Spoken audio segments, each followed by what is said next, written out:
Putin और Trump की मुलाकात के क्या है माने? दो बड़ी ताकतें जब आपस से मिल रही हैं तो क्या बड़े बड़े मसाइल के हल की उम्मीद की जा सकती है? क्या पुतिन और ट्रंप की जब अलास्का में मुलाकात होगी तो क्या इस मुलाकात में इसराइल हमास के तनाज़े पर भी चर्चा होगी?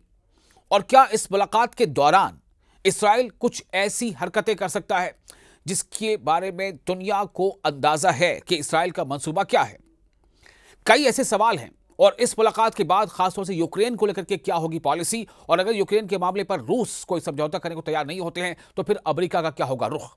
लेकिन सबसे पहले आज हम दरअसल चर्चा इस बात को लेकर करेंगे कि पुतिन अमेरिका की जब मुलाकात हो, यानी कि पुतिन की और डोनाल्ड ट्रंप की जब मुलाकात होने वाली है, इस मुलाकात से ईरान को लेकर के ईरान इसराइल गजा तनाज़े पर कितना कुछ फर्क पड़ सकता है। पुतिन और ट्रंप की मुलाकात जो 15 अगस्त 2025 को, यानी कि हिंदुस्तानी वक्त के मुताबिक अगर देखें तो अभी भी तकरीबन काफ़ी वक्त है मुलाकात होने में। अलास्का में जो मुलाकात होने वाली काफ़ी अहम मुलाकात होने वाली है, इसे वक्त है और बुनियादी तौर पर यूक्रेन रूस तनाज़े पर मरकूज है, लेकिन इसके इसराइल हमास जंग पर बिलवास्ता असरात मुरतब हो सकते हैं। आपको बता दें कि इस मुलाकात के मुमकिन असरात का जायजा पेश किया जा रहा है जो मौजूदा मालूमात और तजुर्बात पर बहुत रोशनी डालती है। हम ये आपको बताना चाहते हैं कि किस तरह से आलमी तवज्जो बिल्कुल पूरी तरह से अभी पुतिन और डोनाल्ड ट्रंप की मुलाकात के ऊपर फोकस है। दरअसल पुतिन ट्रंप मुलाकात आलमी मीडिया और सिफारती तवज्जो का मरकज बन सकती है, जिससे इसराइल हमास तनाज़े पर आलमी दबाव कम हो सकता है। कुछ तजियाकारों का ख्याल है कि इसराइल इस मौके से फायदा उठाते हुए गजा में फौजी कार्रवाइयां तेज कर सकता है।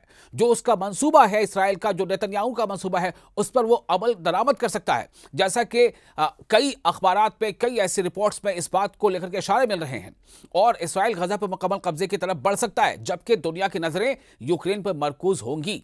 यानी एक तरफ जहां पूरी वर्ल्ड मीडिया का फोकस जो है वो इस बात पर गौर कर रहा होगा कि पुतिन और ट्रंप की मुलाकात में क्या कुछ होता है, क्या यूक्रेन जंग का खात्मा होकर के, वहीं दूसरी तरफ ये समझा जा रहा है कि इसराइल यानी कि बेंजामिन नेतन्याहू इसका फायदा उठा करके वो गजा में फौजी कार्रवाई तेज कर सकता है।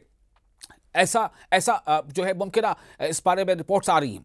अमेरिकी पॉलिसी दरअसल वो क्या हो सकती है, उसका असर क्या हो सकता है। ट्रंप की पॉलिसियां मशरक़ वस्ता में इसराइल के मजबूत हामी रही हैं, जैसा कि उनके पहले दौरे सदारत में जो अब्राहम अकॉर्ड का जिक्र काफ़ी हुआ था, आपने उसको सुना होगा, आपको मालूम होगा, उस दौरान ऐसा हुआ था। तो अगर ट्रंप पुतिन मुलाकात से यूक्रेन तनाज़े में पेशरफ्त हुई तो ट्रंप मशरक़ वस्ता में भी अपनी सिफारती कामयाबियों को बढ़ाने की कोशिश कर सकते हैं। इसका मतलब ये हो सकता है कि वो इसराइल हमास जंग बंदी के मुज़ाकरात में ज़्यादा सरगर्मी हिस्सा लेंगे, जैसा कि उन्होंने हाल ही में 60 रोजा जंग बंदी की तजवीज पेश की थी। ईरान के किरदार पर असरात कितने पड़ सकते हैं, क्योंकि ईरान कहीं ना कहीं इस मामले से सीधे तौर पर जुड़ा है, क्योंकि ईरान, ऐसा कहा जाता है, समझा जाता है कि हमास को ईरान सपोर्ट करता है। तो इसराइल हमास तनाज़े में ईरान एक अहम किरदार अदा करता है क्योंकि वो हमास का हामी है। ट्रंप और नेतन्याहू ने हाल ही में ईरान की जौहरी तंसीबात पर हमलों की हिमायत की है जो खित्ते में कशीदगी बढ़ा सकते हैं। अगर ट्रंप पुतिन मुलाकात में ईरान के हवाले से कोई नई पॉलिसी या मुआहिदा तय होता है तो इसका असर हमास की फौजी और माली इमदाद पर पड़ सकता है, जो बिलाखिर जंग बंदी के मुज़ाकरात को मुतासिर करेगा। चूंकि ईरान का और रशिया का ऐसा माना जाता है कि काफ़ी जो है कई मामलों में रजामंदी रही है, तो जंग बंदी के जो मुज़ाकरात अभी हो रहे हैं उस पर कितना दबाव पड़ सकता है, क्योंकि इस बारे में हमास की अपनी जो है अपने कुछ नुकात हैं, इसराइल के अपने कुछ पॉइंट्स हैं। दरअसल डोनाल्ड ट्रंप ने हाल ही में इसराइल और हमास के दरमियान 60 रोजा जंगबंदी की तजवीज़ पेश की है, जिसे इसराइल ने कबूल कर लिया है, जबकि हमास इसका जायजा ले रही है। पुतिन ट्रंप मुलाकात से अगर आलमी सतह पर अमन मुज़ाकरात को तक़वियत मिलती है, इससे मजबूती मिलती है, तो इससे इसराइल हमास जंगबंदी के इम्कानात बढ़ सकते हैं। तहम हमास ने वाज़ेह किया है, बिल्कुल स्पष्ट कर दिया है कि वो मुस्तकिल जंगबंदी और इसराइली इनखला के बगैर कोई मुआहिदा कबूल नहीं करेगी। हमास एक तंजीम है, इसलिए उसका कहना है कि वो कोई मुआहिदा, कोई पैक्ट तंजीम कबूल नहीं करेगी जब तक कि मुस्तकिल जंगबंदी और इसराइली इनखला यानी इसराइली फौजों का गजा से बिल्कुल वहां से निकल जाना ये मंजूर ना हो। इसराइल की फौजी हिकमत अमली क्या हो सकती है? कुछ रिपोर्ट्स के मुताबिक ट्रंप ने इसराइल को गजा में फौजी ऑपरेशन बढ़ाने की इजाजत दी है। अगर यह मुलाकात आलमी तवज्जो हटाती है तो इसराइल अपने फौजी अहदाफ जैसे कि गजा पर मुकम्मल कब्जा या हमास के मुकम्मल खात्मे की कोशिश को तेज कर सकता है। नेतन्याहू ने पहले ही हमास के मुकम्मल खात्मे का अज़्म जाहिर किया है। जर्मनी ने इसराइली रियासत की तरफ से मकबूजा मगरबी किनारे में यहूदी बस्तियों की तामीरात के मंसूबे पर सख्त एतराज़ात किए हैं और मुतालबा किया है कि वो इन नई यहूदी बस्तियों की तामीर का मंसूबा तर्क कर दे, इसे रोके। जर्मनी की तरफ से ये रद्द-ए-अमल इजरायली रियासत के वजीर खजाना जो है बजलील स्मोट्रिच के जुमेरात के रोज ऐलान करदा मंसूबे के बाद सामने आया। स्मोट्रिच ने जुमेरात के रोज 3400 नए मकानात की तामीर का ऐलान किया। यह मंसूबा बतौर खास मुतनाज़ा और मकबूजा इलाकों में बनाने का है। इसराइल मकबूजा मगरबी किनारे का अपने साथ इल्हाक करने का इरादा रखता है ताकि मकबूजा मगरबी किनारे पर मुस्तकिल कब्जा कर ले। अक़वाम मुत्तहिदा के सरबराह एंटोनियो गुतेरेस ने भी इस्राएली रियासत को खबरदार किया है कि मकबूजा मगरबी किनारे पर यहूदी बस्तियों की तामीर रियासत और साथ ही साथ वहां पर रियासती हल के लिए, यानी कि जो दो रियासती हल के लिए उम्मीदों के खात्मे का बायस बन सकती है।